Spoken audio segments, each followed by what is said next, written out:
নমস্কার বন্ধুরা, আমি সিদ্ধার্থ এসে গেছি প্যাংগং লেকে এসে গেছি বন্ধুরা।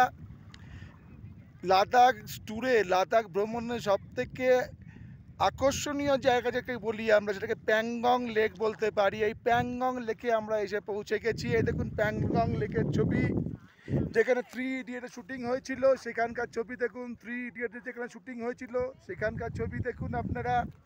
এটা প্যাংগং লেক, যেখানে 3 ইডিয়ট পয়েন্ট।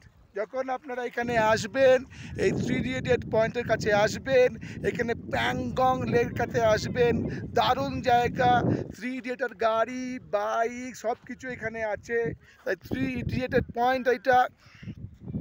আমরা যেখানে দাঁড়িয়ে আছি প্যাংগং লেকে, এটা 3 ইডিয়ট পয়েন্ট। আর এই 3 ইডিয়ট পয়েন্টে এখানেই শুটিং হয়েছিল 3 ইডিয়ট সিনেমার, আমির খানের সেই বিখ্যাত হিট সিনেমার। আর আমরা এসে গেছি প্যাংগং লেক, লাদাখের সেই বিখ্যাত জায়গা প্যাংগং লেক। আমরা লে থেকে এসেছি প্যাংগং লেক দেখতে, আর দাঁড়িয়ে আছি আমরা একদম একদম একদম দাঁড়িয়ে আছি আমরা একদম লাদাখে, একদম প্যাংগং লেকের পাশে। Thank you very much. ভালো থাকবেন, লাদাখ ভ্রমণ করুন, লাদাখে আসুন আর প্যাংগং লেককে এনজয় করুন। Thank you sir, thank you very much.